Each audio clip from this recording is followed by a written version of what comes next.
आता मागच्या लेक्चरला पण मागचे 5 ते 6 चॅप्टर्स बघितले, ठीक आहे. इलेक्ट्रोकेमिस्ट्रीचा येणाऱ्या काळामध्ये येणार आहे. आज आपण 6वा बघणार आहे, ज्याचं नाव आहे केमिकल कायनेटिक्स. याचे मी 5 प्रश्न असे देणार आहे तुम्हाला की जे प्रश्न अत्यंत महत्त्वाचे आणि जे प्रत्येक वर्षी विचारले जातात. जे प्रश्न इथं सिलेक्ट केले जातात ते सिलेक्ट करायचे म्हणून केले जात नाही, त्याच्या मागं फार अभ्यास असतो. बोर्डाचे पेपर बघितले असणार तर प्रत्येक प्रश्न सांगितलेला आहे तसा आला होता. MST CETचा एकही प्रश्न असा नसणार की जो सांगितलेला नसणार आहे. जो पण व्यक्ती या सिरीज व्यवस्थित करणार, मी गॅरंटी देऊन सांगून देतोय, 50 पैकी 35च्या पुढं क्वेश्चन्स अटेम्प्ट होणार म्हणजे होणार.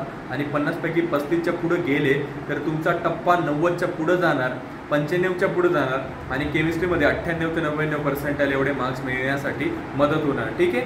विदाउट डिले फर्स्ट क्वेश्चन आपण स्टार्ट करणार आहे. पहिला प्रश्न आपल्याला काय सांगत असतो, for the reaction 2x + 3y gives 4z, the rate of reaction may be represented by. कुठलीही रिएक्शन दिली जाते आणि ती रिएक्शन लिहिताना जर का त्याचा रेट विचारलेले असणार तर रेट कसा शोधायचा. पहिल्यांदा तर रिएक्शन लिहून घ्यायची, 2x + 3y gives 4z, ठीक आहे. मग त्याच्यानंतर काय करायचं, ही जी संख्या असते त्याला नेहमी अपॉन मध्ये लिहून घ्यायचं. इथे आपण अपॉन मध्ये लिहून घेतलं, ठीक आहे. त्याच्यानंतर आपण करणार आहे d/dt dt आपण इथं करणार आहे, ठीक आहे सर. मग त्याच्यानंतर आपण इक्वल करून घ्यायचं. जी पण माझी रिएक्टंटची बाजू असते त्या रिएक्टंटला नेहमी निगेटिव्ह साइनने आपण रिप्रेझेंट करायचं. मग इकडे निगेटिव्ह वाला आणि जी ही माझी प्रोडक्टची साइड असते तिला नेहमी पॉझिटिव्ह साइनने आपण रिप्रेझेंट करायचं. मग आता इकडे काय आहे, 1/2 कोणासोबत असणार आहे, 1 सोबत. हा कोणासोबत असणार आहे, y सोबत. आणि हा कोणासोबत असणार आहे, z सोबत. मग हे ऑप्शन बघायचे.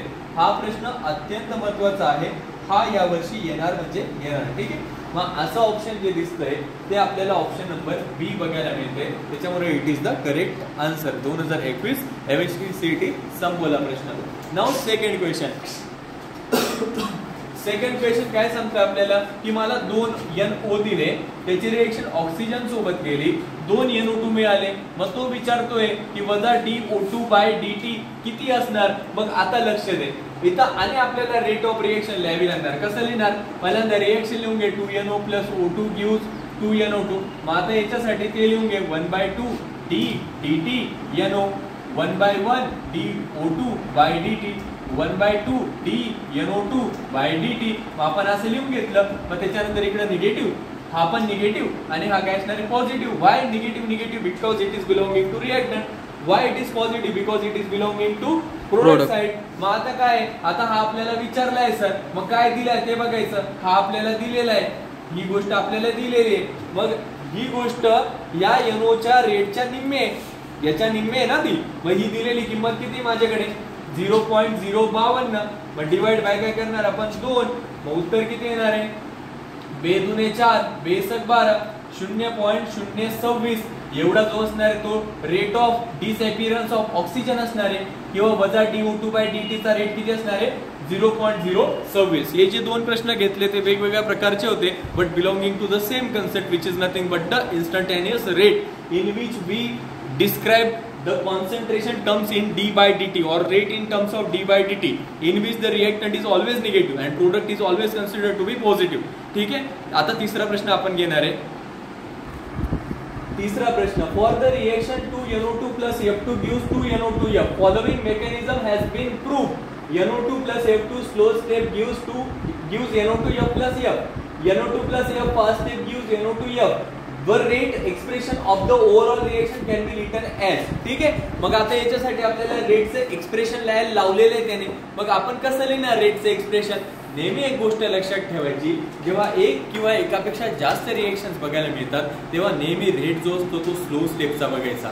कुठल्या स्टेपचा बघायचा, रेट हा नेहमी स्लो स्टेपचा. मग आता स्लो स्टेप तर मला ही बघायला मिळते. मग पहिल्यांदा आहे तशी रिएक्शन लिहून घे. काय आहे ती, NO2 + F2 slow step gives NO2F + F. मग सरांनी 100 वेळेस सांगितलंय, जो रेट असतो तो डायरेक्टली डिपेंड करतो concentration of reactant raise to their power.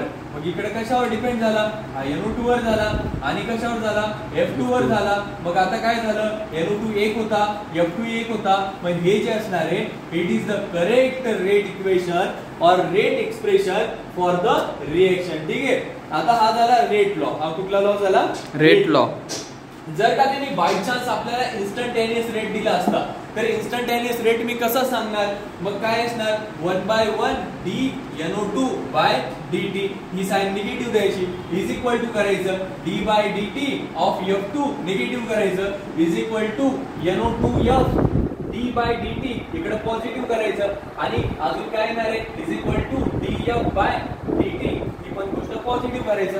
म्हणजे when answer is given in terms of rate which is given by instantaneous method, then second option is correct, and when the answer is given in terms of rate law, then the first option is correct. We have to decide which method we should be used. म्हणजे आपल्याला decide करायला लागणार की आपल्याला कुठली method use करायची, कुठली method use करायची नाही, ऑप्शनला बघून नेहमी उत्तर ठरवायचं. आता चौथा प्रश्न काय सांगतोय, the integrated rate equation for first order reaction when A is converted into product. मग आता इंटिग्रेटेड रेट इक्वेशन म्हणजे काय असतो sir, K is equal to 2.303 upon T 2.303 upon T log to the base 10 A0 upon 80. मग पहिल्यांदा तर आम्हाला समजलं, बघ तो एक्झामिनर फार हुशार आहे, तो आहे तसं ऑप्शन देऊ शकत होता पण त्याने दिलं का, चारही ऑप्शन बघितले ना, तुला कुठलंच याच्यासारखं ऑप्शन बघायला मिळणार. 100 विद्यार्थी प्रश्न सॉल्व्ह करणार ना, 90 चुकणार, आपल्याला 10 मध्ये यायचंय. मग आता इथं ऑप्शन जे आहे ते करेक्ट बी आहे. अनेक विद्यार्थी म्हणणार बी कसा हो सर, मग त्याच्यासाठी एक सूत्र माहित पाहिजे की ln म्हणजे जो असतो, ln म्हणजे असतो -2.303 काय असणार पुढं log to the base 10. मग ज्या वेळेस सर आम्ही या सूत्रामध्ये टाकणार आहे तेव्हा काय होणार आहे, या ln च्या जागेवर बघ आता मग तू हे सर्व टाक, मायनस मायनस प्लस होणार 2.303 अपॉन चा टी आहे तसा log to the base 10 A0 upon 80. ठीक आहे. मग आता इथे यांनी काय केले, यांनी इथं साइन चेंज केली. साइन चेंज केल्यामुळे काय झालं, इथं मायनस साइन आलं, आपलं उत्तर पॉझिटिव्ह येत होतं. पॉझिटिव्ह असतं तर A0 अपॉन 80 असतं, पण निगेटिव्ह आहे तर 80 अपॉन A0 आहे. म्हणजे ह्या प्रश्नामध्ये आपल्याला विचारपूर्वक निर्णय घ्यायचा आहे की साइन निगेटिव्ह दिलं म्हणजे टर्म वरची खाली केली, खालची वर केली, अँड साइन पॉझिटिव्ह दिलं तर टर्म आहे तशी आपण यूज केली. चौथा प्रश्न मोस्ट इम्पॉर्टंट आहे, मोस्ट कन्सेप्च्युअल आहे. ठीक आहे. पाचवा प्रश्न लगेच पटकन बघणार आहे.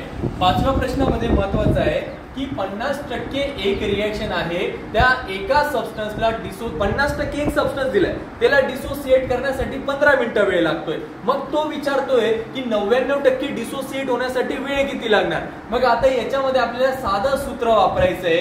कुठला फॉर्म्युला यूज करणार, तर पहिल्यांदा मी फॉर्म्युला सांगतो. बघ 50% डिसोसिएट होण्यासाठी वेळ किती लागत होता मला, 15 मिनिटं. मग आता याच्यासाठी 50%साठी वेळ निम्मे लागणार, मग तो निम्मे वेळ किती माझ्याकडे 15 मिनिटं.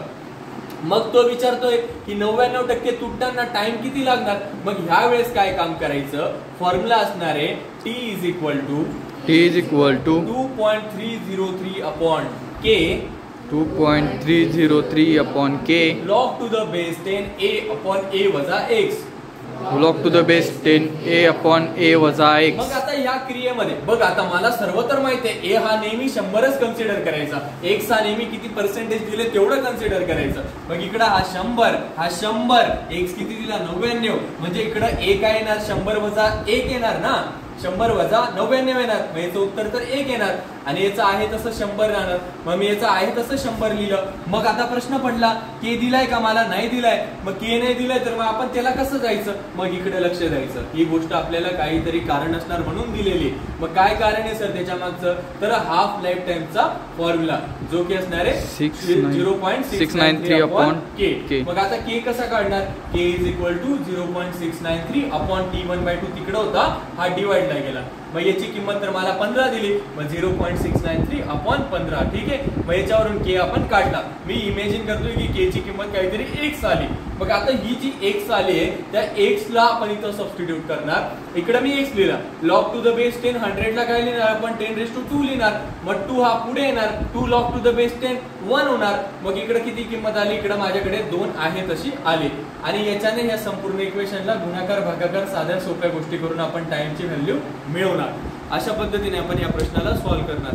हे 5 प्रश्न मी जे घेतले सर्वात कठीण आहे. मी सर्व प्रश्न सॉल्व्ह केले MST-CETचे मागच्या वर्षी 1990 साली AIPMT आणि मेडिकलची एक एंट्रन्स टेस्ट व्हायची.